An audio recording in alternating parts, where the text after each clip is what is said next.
Wait. So, hello. We are here, another episode of the Transatlantic Conversations between David Rovics and me, Frank. And today it's a very special day for the US, and I think for a lot of people all over the world. The decision is made that Joe Biden would be the next president of the United States, and what that meant to the US, and what that meant to Germany, and what that meant to progressive thinking people, anarchist people. Everything tells us Joe Joe Rovics, David Rovics, because he knows everything. David, how are you? Good, Frank. How are you holding up? Yeah, it's like the election results were announced just in time for our broadcast, actually, like only just an hour or two ago, I think. So, how is the situation in your hometown? So, we start with your area. What are there people on the streets, crowds celebrating, or is there nothing in Portland? I mean, on the national public radio, the local Oregon public radio, they had they broadcast scenes of crowds downtown celebrating, and it sounded like a very small crowd. I think there's very few people who are celebrating right now because, I mean, we have the pandemic is now they're talking about exponential growth. Like most people who are getting tested in many states, the majority of people who get tested are testing positive. So it's really an out of control pandemic, a crashed economy, so many people suffering, and then I think very few people have any hope for Biden. I mean, the people who voted for Biden were mostly voting against Trump. I don't think Biden has much of a base of any support because he's just like a sort of what they call a moderate Democrat, which means a capitalist imperialist who has betrayed the working class decades ago, and part of a party that has betrayed the working class decades ago. He campaigned on a platform of vote for me and we can have the Obama years back again. Basically, he's running as the establishment. He's saying you vote for me and we'll have the good old days back. But those good old days, people were becoming increasingly more poor. I mean, rents were doubling, expenses were rising. It was not the good old days for most people. It was only the good old days, for the rich. So, David, yeah. I go with you. I'm on your side, but I think it's a little minor step according to the pandemic. I think under Joe Biden, it will be a little bit better, perhaps, because he doesn't deny the pandemic. And in the terms of climate change, perhaps it will be a little bit better. But I go with you. He is like all the other presidents, and I see the last days CNN, they also talk about the great nation and un-American, and that the new president must unite all the people. And I think that he adapts the right side and the fascist side more. So I think it won't be much better, but I hope that not so much more people will die in the US. Yeah, that's a nice hope. I mean, I hope so too. Although, unfortunately, I think the pandemic is already so out of control that there's just going to be a really high death toll coming in the next few weeks and months. And Biden, assuming he actually gets in to the presidency, which it looks like he will, he doesn't actually take power until January 20th. So between now and January 20th, it seems like there's a lot of time for Trump to do a lot of things. I don't know. I mean, for somebody who's resisting the notion of losing the election and who is such an unpredictable, character, who knows what's going to happen between now and January 20th? I mean, when people talk about like they're happy Biden won, I mean, it's like it's as if they're sort of skipping ahead to January 20th, which in a normal year maybe is something that's sort of somewhat realistic, because most presidents, as they're leaving office, are not going to do something like start a war in November. I mean, they'll wait until the next president, so no major things usually. But in this case, who knows? Who knows what's going to happen in the next few weeks? I have no idea.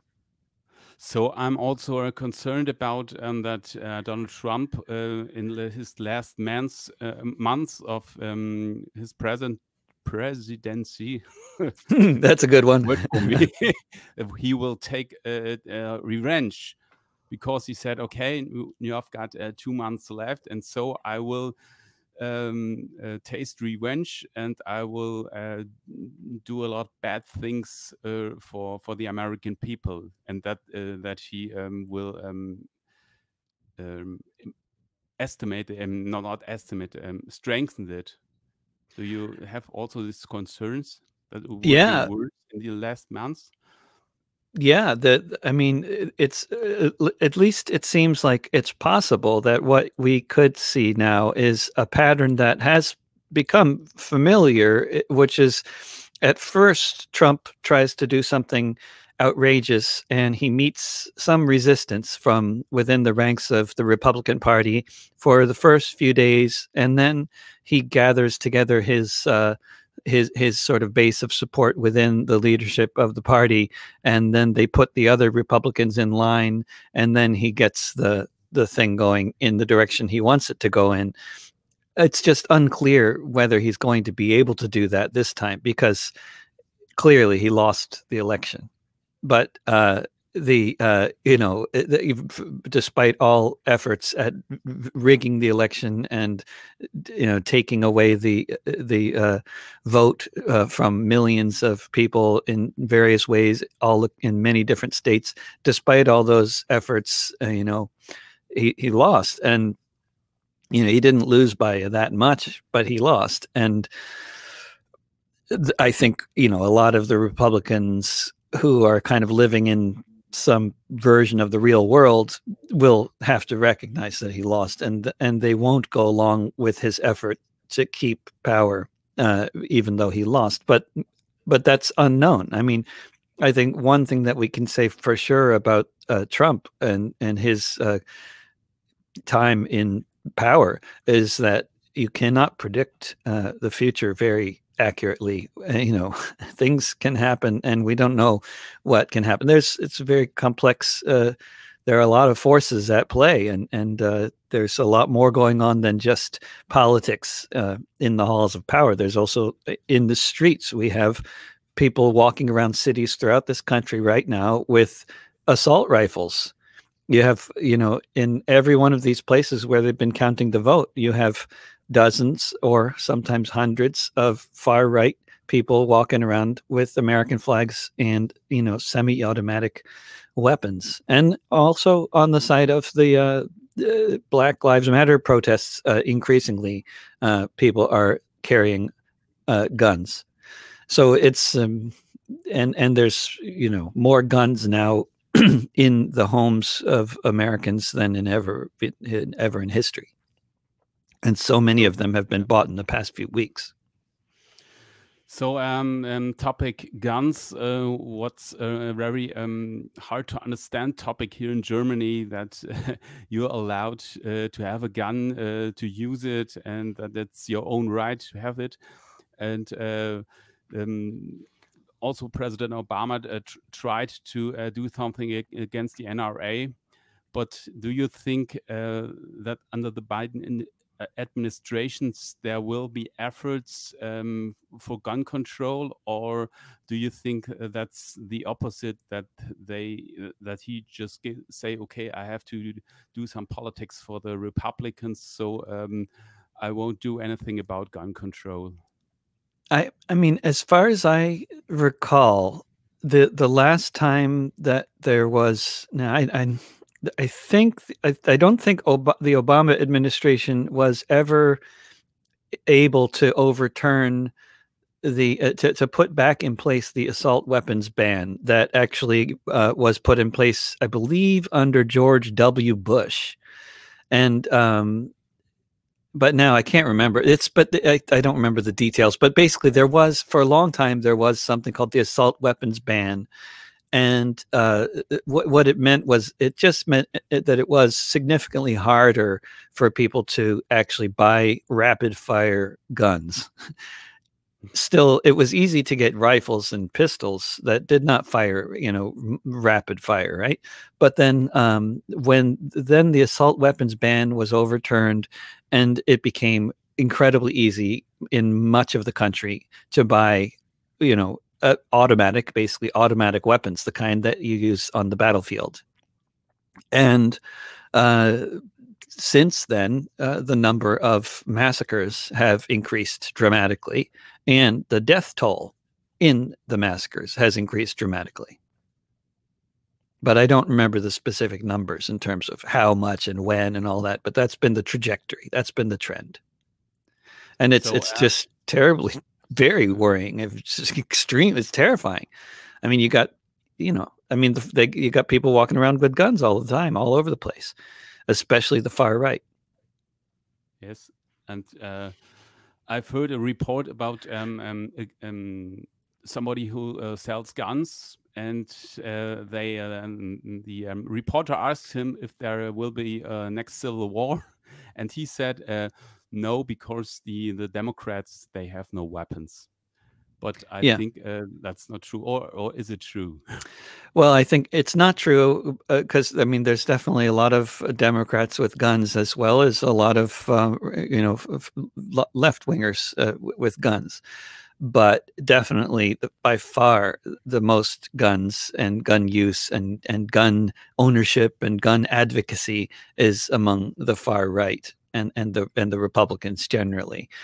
But I think that when we're talking about civil war, and the term is getting talked about, getting used a lot, and a lot of people in the United States and maybe in other countries, when we think of civil war, we think of the American Civil War or the English Civil War. We think of people lined up in rows on the moors of England or on the fields of Massachusetts, or whatever. This is not the kind of civil war we're talking about. And this civil war, that's, if there's going to be one, will be much more like the Irish Civil War. It'll be death squads, the Salvadoran Civil War. It'll be death squads killing left-wing activists, that kind of thing, going up to their homes and shooting them, and that sort of thing. Not people lining up on battlefields. And it will be a one-way kind of thing, I imagine. It won't. I mean, who knows? I have no idea. But at this point, I don't think there's much of a armed movement on the left, so that there would be any kind of serious response in that kind of way. I think that it's just not the situation here, but these things can change. So you think there is the possibility that the far right is trying to overthrow the government, or just they're making some special in terrorist actions, like bombing something, or killing left activists or other people? Or do you think they really have tried to overthrow the new government? I mean, there was this plot to kidnap the governor of Michigan that the FBI, stopped. But generally, I mean, I think apparently these kinds of things are happening much more often. But from what I'm seeing, at least from my own vantage point, it's really mainly at this point a matter of attacking people who are having any kind of a protest. So what's been going on is like what happened with the teenager from Illinois, Kyle Rittenhouse, who crossed into Wisconsin and killed 2 people at a protest. I think that kind of thing is the main concern. The far right is showing up at protests which are which are happening because of Black people being shot in the back by the police, like what just happened 2 weeks ago, or was it last week, in Vancouver, Washington, 10 miles north of here. A young man, 21-year-old man named Kevin Peterson Jr., was shot 15 times in the back by the police while running away. And apparently he may have committed some kind of crime. I don't know, but that's what they allege. But they shot him in the back while he was running away, and his hands were in his pockets. So there was a lot of people obviously very upset, at another police killing of another Black man in this society. And there were many hundreds, maybe 1,000 or so people at the demo in Vancouver. I was there. And the far right, the Proud Boys, were there with automatic weapons and an armored personnel carrier. They had an armored car. They had it looks like a tank. It looks like a tank. It doesn't have a turret, but otherwise it looks like a tank. And of course, they have their pickup trucks with flags. They look like ISIS fighters, like the way that they dress, and the way that they have their pickup trucks. The only thing that's missing are the rocket launchers, but they have the automatic weapons, the pickup trucks with the flags, very much looking like ISIS fighters in the deserts in Iraq and Syria, in terms of the way they're outfitted and the way they drive around with armored personnel carriers and pickup trucks, but and I don't know if they're aware of this. I don't know if they're thinking, oh, we want to look like Islamic State, but that's what they look like, in terms of when you think of people with automatic weapons, pickup trucks, and flags. I mean, I think of ISIS. That's the image. That's how they get around mainly. But I think they have got the same attitude like the ISIS fighters. They won't admit it, but also their behavior against women, the authoritarian style, that they want to have a leader. Their leader is called Donald Trump, and the ISIS leader is Mohammed or their god. So I think they have a lot of in common. So I think the situation is very sad. And is there anything that you say the Americans that want to have a real change in the society, just in their actual surrounding? Do you think there will be a movement, or does the whole movement that was formed against Trump is now breaking together? Is not existing anymore because now they have their aim that Biden is president, so they say, okay, everything is all right? Or do you think there will be progressive people that try to do something? It's so hard to say because we've never lived through a time like this where we have the weakest possible Democratic candidate trying to take power at a time when there's an out of control pandemic and an economic depression.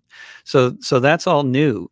But what I can say for sure is that during the Bill Clinton years and the Barack Obama years, a lot of people fell asleep and didn't do anything much. But at the same time, those years also gave rise to some of the best organized, really, well, the kind of protest movement that really, I think, had more of an impact because it was explicitly anti-capitalist. Like, it was during Bill Clinton's reign near the end that the global justice movement was getting really organized, and the protests at the WTO in Seattle and all that. That was all during Bill Clinton. And when Obama, during the latter half of his presidency, you had the rise of Occupy Wall Street, and of course the Tahrir Square uprisings in so many countries. And not that was, that would have happened regardless of whether Obama was in the White House in the United States, of course. But in terms of I think there's all kinds of possibilities for social movements, but what is definitely clear to me is that we absolutely have to have a massive social movement like nothing we've seen before if we're going to change the situation here, because Biden is not going to do it without massive pressure, and certainly Trump wouldn't either. But basically, if people don't, if there isn't a massive upswelling of a multiracial working class uprising against the capitalist establishment, imperial status quo, then we're really doomed, because what is abundantly clear to me and a lot of other people is Obama and Bill Clinton and Biden and Hillary Clinton and this whole crowd of mainstream neoliberal imperial Democrats, they are the vehicle for fascism. They are the delivery system for fascism. And if we want fascism, then we can just keep on voting for Democrats and we'll end up with fascism.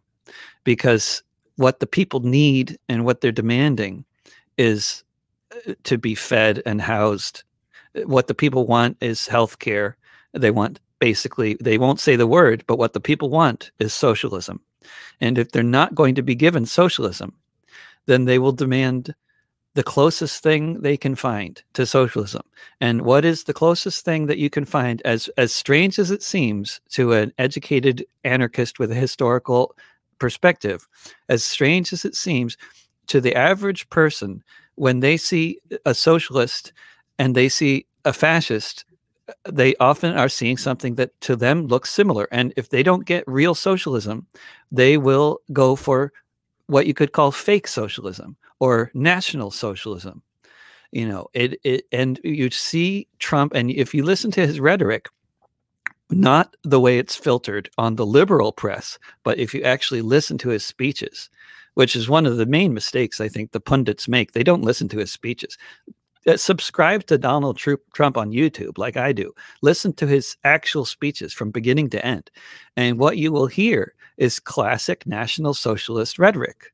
What you will hear is he's appealing to the working class and to their desire for prosperity, and he is baiting them with all sorts of racist and xenophobic stuff and nationalistic stuff. But his bottom line, his basic appeal is that I'm fighting for you against those people that are trying to keep you down, those Chinese and those Mexicans who are trying to keep you down. But the appeal is not just against Mexicans and Chinese. It's in favor of the white working class, which is never named as the white working class, but that's who he's trying to appeal to. You know, and that's if people don't get socialism, they will opt for fascism. And if you want to prevent fascism, you need to give people socialism. And that's just how it is here and everywhere. And the Democrats are living in a fantasy world if they don't think that's the case.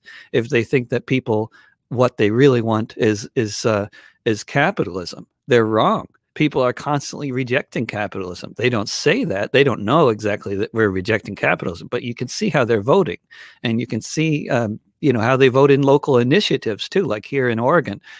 People want socialism. Yes, I think so, because it's the problem with the term socialism.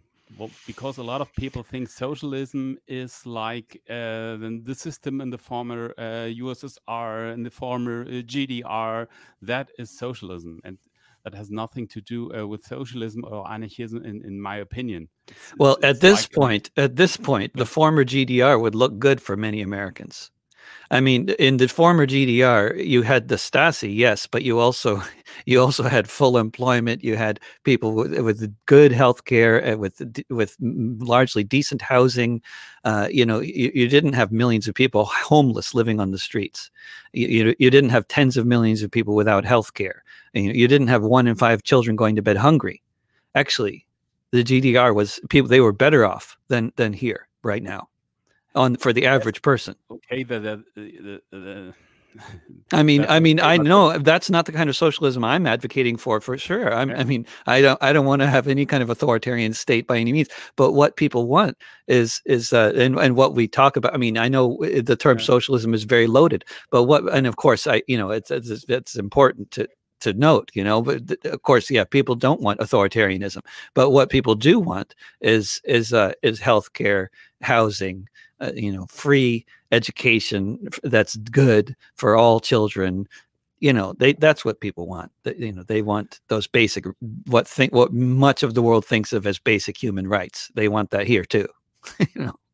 And they don't have it. The problem is like socialism and anarchism, and the words are used in a very bad manner. So I think Donald Trump said, okay, you have to vote for me because otherwise there's socialism, and that's bad. And also the Cuban people, and so and I think okay, we have also these conversations about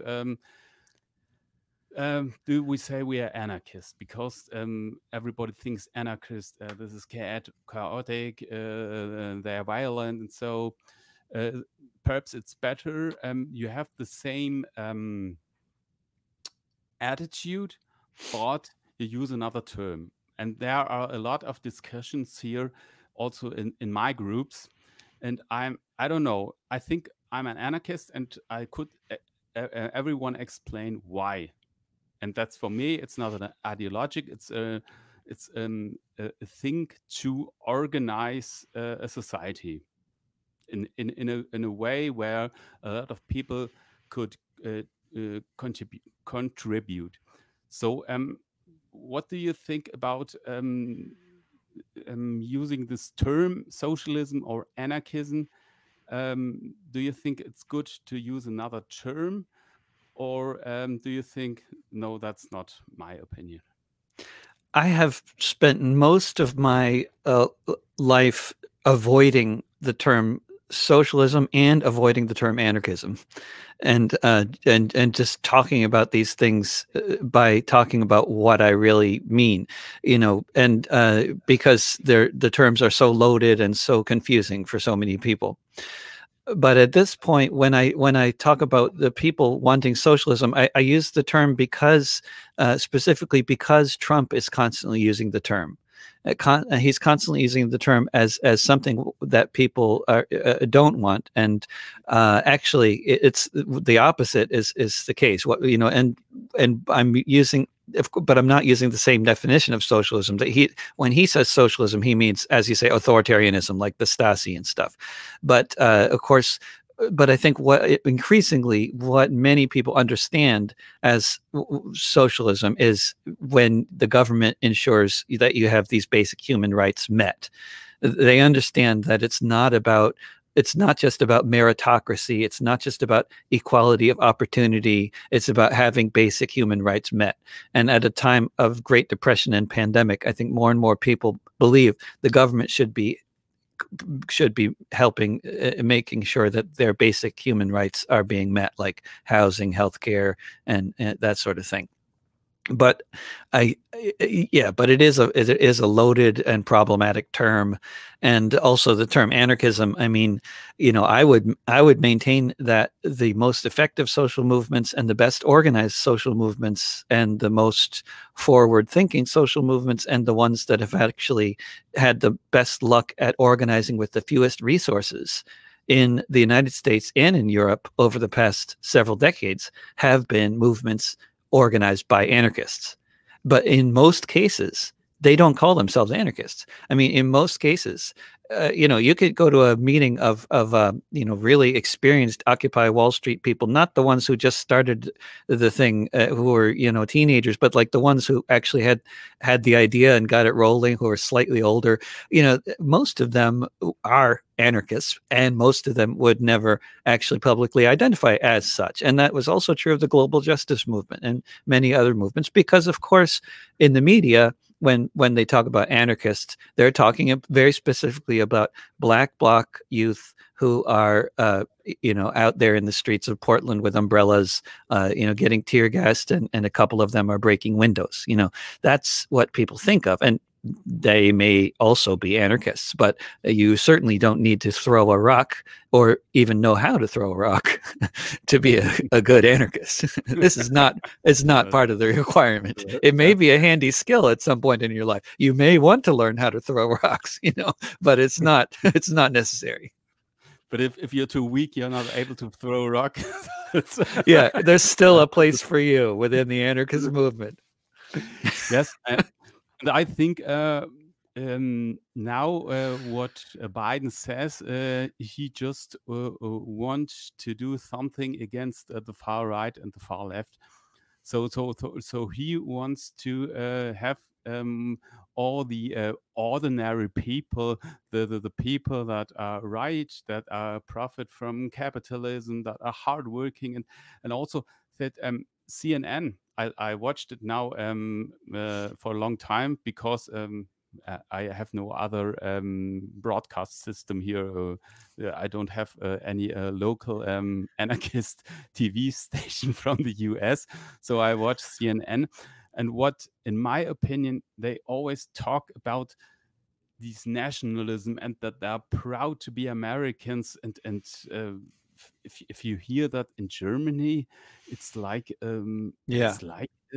some far right people talk like that. And I know CNN. It's not far right. It's they're in favor of more for the Democrats. CNN, yeah. Your two options here is far right and really, really far right. I mean, by German standards, those are the options. I mean, in terms of socially and politically, you have the Democratic Party, which is like, basically far more. I mean, there is no German equivalent to the Democratic Party. The Democratic Party is so much further to the right than anything on the German political spectrum. And actually, the Democratic Party is so much further to the right than any European party outside of, I don't know, maybe Russia, because the Democratic Party, the leadership of the Democratic Party, not only are they proud nationalists and constantly ending their speeches by saying, "God bless our troops." Biden ends all his speeches these days by saying, "God bless our troops." But the Democratic Party, the leadership of the party believes that even during a depression and a pandemic, we should be spending over $700 billion this year on the military. And that's a bipartisan consensus. And that is the Democratic Party that actually voted last year to give Trump billions, tens of billions of dollars more than he was asking for in the military budget. That's the Democratic Party. And in Europe, there is no party that is advocating for spending more than 3% on the military budget in any country in Europe. And that is really quite something to say. And that is a fact.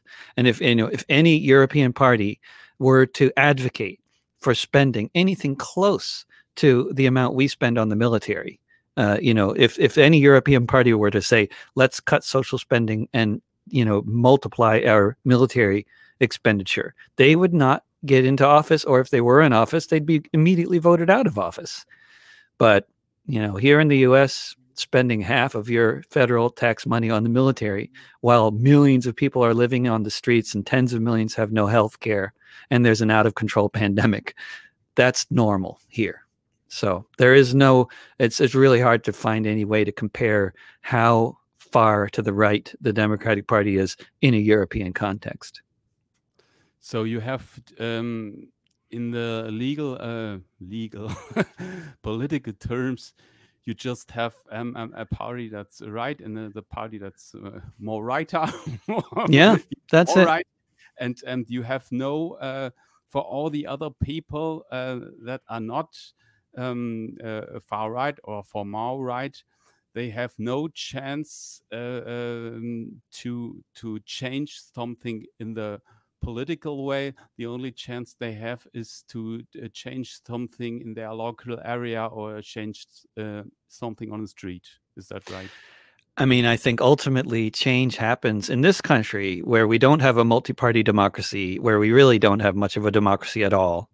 In this country, historically, change happens on the street. It doesn't happen because of enlightened politicians doing the right thing or because a new party gets elected to power. That never happens here. It's always the two traditional parties are getting pushed by events on the street. or in the world, and they respond to those events. And that's the New Deal in the 1930s was led by an administration that came to power talking about how great capitalism was, and they had no intentions of implementing these kinds of socialist programs, but they were forced to by the Depression and by the militant, massive left-wing movement against capitalism that the 1930s was, known for in much of the world. In the US, very much there's a huge anti-capitalist movement led by communists and socialists and also anarchists, and it was just the government had to respond to that, and it wasn't so that kind of thing can happen again.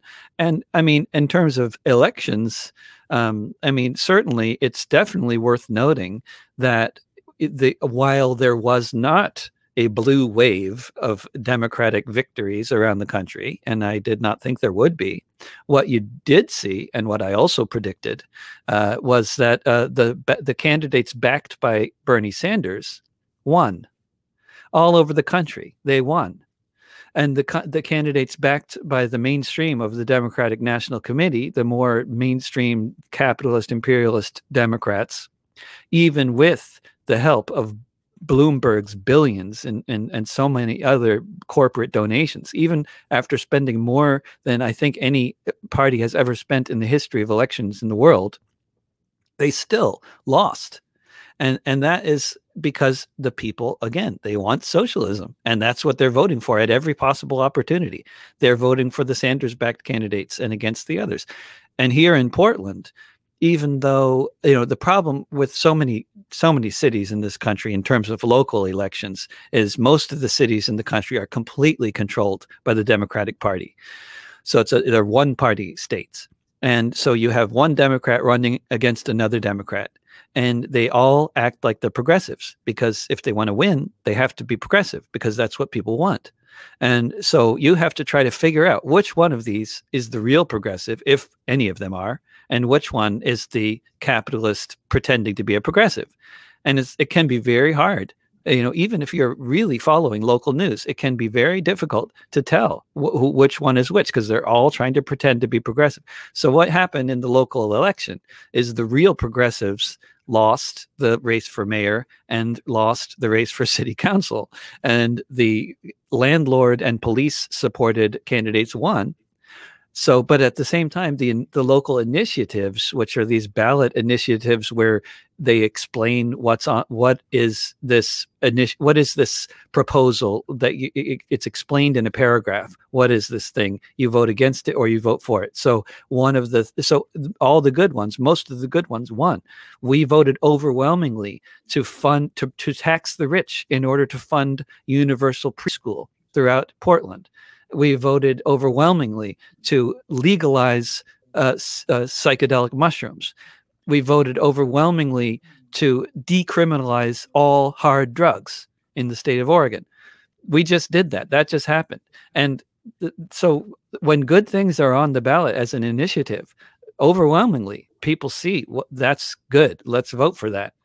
But when it has to do with these progressive candidates all pretending, these so-called progressives all pretending to be progressive, and you have to try to figure out, which one is the real sheep and which one is the wolf in sheep's clothing. I mean, it's very difficult for people, and they just fail to do it. They don't have that kind of, most people just don't pay close enough attention to try to figure that out. So it's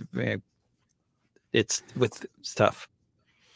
So the people that are in favor of Bernie Sanders, that are the more progressive people in the Democratic Party, and do you think they have a chance that these progressives in the Democratic Party, that they get more influence? And the second question is the next vice president, the Harris. What do you think about her? I mean, in terms of the Democratic Party and the Sanders wing getting more influence, I'd say basically what the Sanders wing, what they tend to do is they speak out for their own ideas and against some of the bad capitalist and imperialist ideas coming from their party leadership. And then when Pelosi tells them to get in line, they get in line. But other times, sometimes they dissent. And like with the last military budget, there were, of the 535 people in the Congress, I believe there were 100 who voted against it.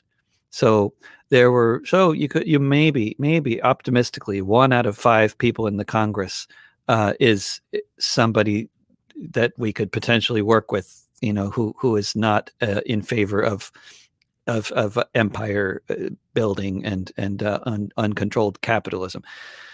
Maybe 1 in 5, but that's not enough, So, and then there's so many forces arrayed against them. But if things get desperate enough, then who knows? Then they might have a lot more influence, and the rest of the politicians might be looking to them for saving capitalism from itself, because things are going to get much more desperate with the pandemic and also with all the evictions. If they don't extend the moratorium on evictions, we're looking at tens of millions of people getting evicted as soon as that moratorium ends. So it's a really it's a ticking time bomb of economic desperation and disease. So I don't know, but yeah, the fact is, though, that the candidates backed by Sanders, the candidates on that list, on the what you could call the Our Revolution list, that's his organization, Our Revolution, it's called. On that list, they mostly did very well, and that is a fact. So that's and whether the leadership of the party looks at that and says, oh, look at that, the people want Sanders, they want socialism, they want something more like social democracy.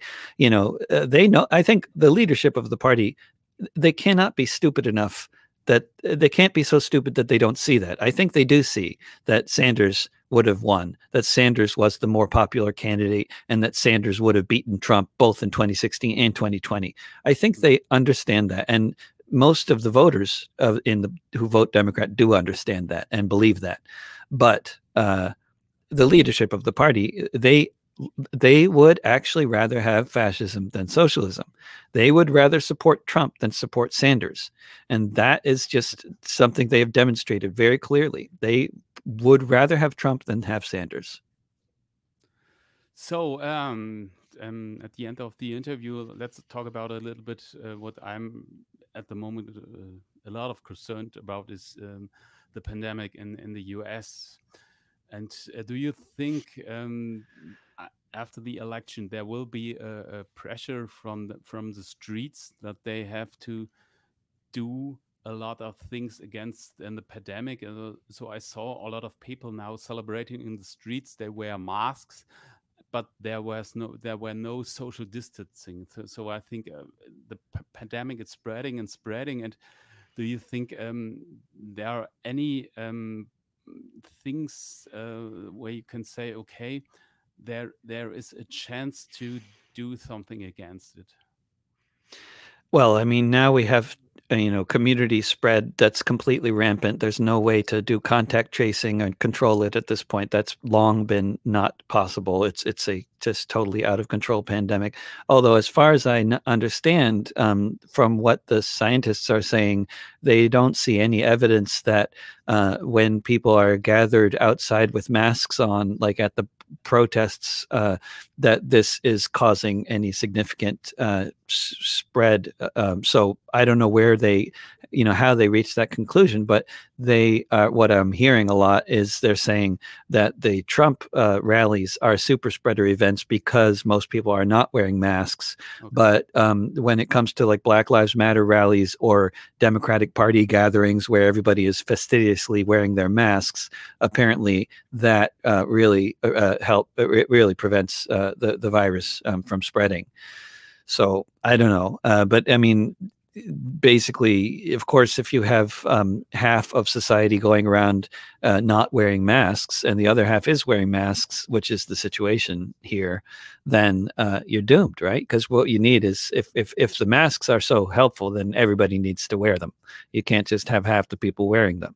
So, I mean, I am not a scientist, and I don't know what the overall solution here is in terms of how to get out of this terrible situation we're in, from and still have people surviving. I mean, I don't know what the how that works at this point, but certainly if masks are helpful, then everybody should be wearing them, and that's not happening.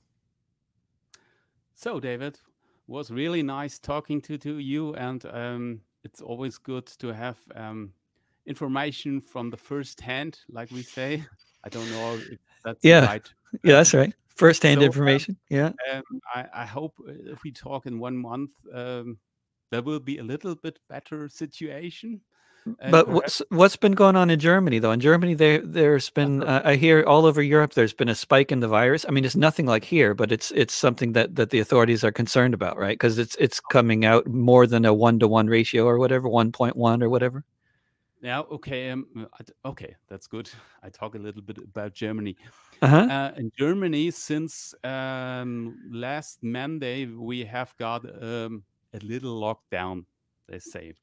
That means all the bars and restaurants and all the cinemas and the artists, the singers, and all these people are not allowed to do anything. But the schools are open and they have to wear masks, but it's normal. They are normal teached. The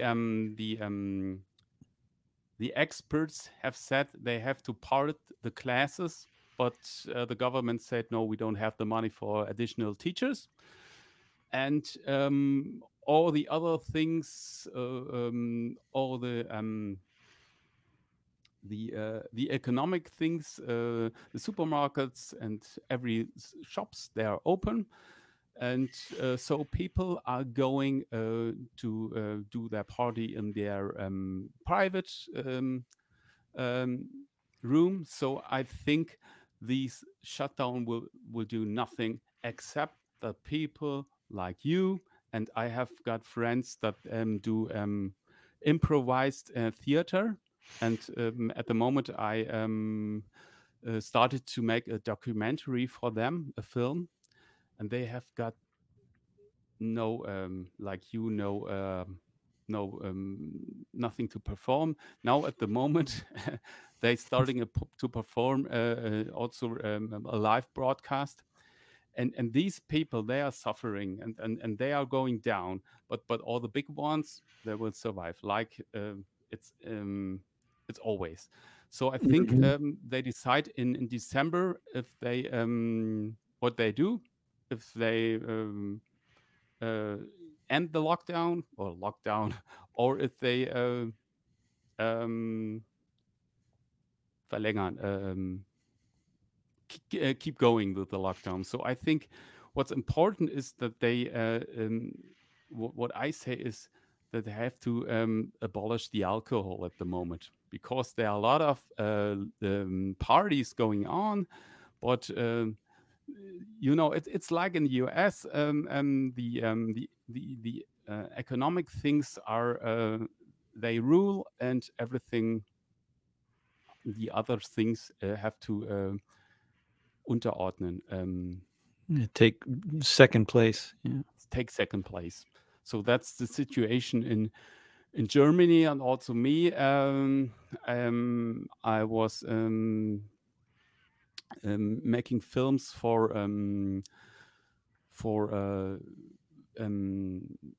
vacations, hotels and little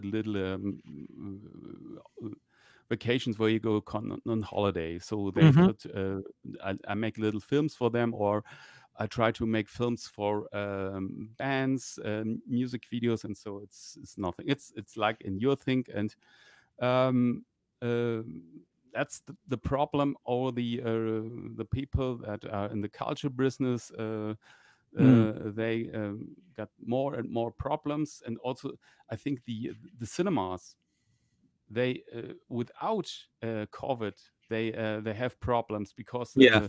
are not so much people going to the cinemas, and now a lot of things shut. So the politicians have with this lockdown, it was, in my opinion, it was really that you could say they are not able to think.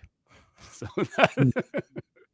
so that's our situation in Germany Mm-hmm. at that time. Sounds very familiar. It's all the capitalism's a problem all over the world, but Yeah.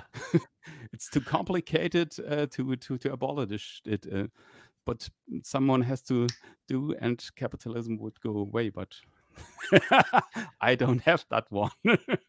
No, but it's a very interesting problem that the more, if they suppress capitalism, they suppress the virus. But if they let capitalism flourish, they let the virus flourish. It's really kind of like but fascinating. but the capitalists don't understand it. No. They say, okay, if you're going to a supermarket, or if you're going to a place like Walmart or IKEA, the big ones, then there is no virus. But if you go to the cinemas, or if you go to a little concert, then there is the virus. Yeah. But How does in that school, work? there's also no virus, you know? Right. The virus is also acting according to the capitalists. Yeah. Apparently. Right. That's why they want to believe that we believe that. Yeah. But Yeah. you can't control viruses with fantasy, as Trump keeps on discovering. So that's interesting. Trump he can do everything. He said, It's except that the world doesn't actually exist in his head. It exists outside of his head. You know? Okay, David, was nice talking to you, and Great talking to you, Frank. we see you next month. Have a good time. Yeah. Good. See you next Okay, month. bye. Take care. Okay.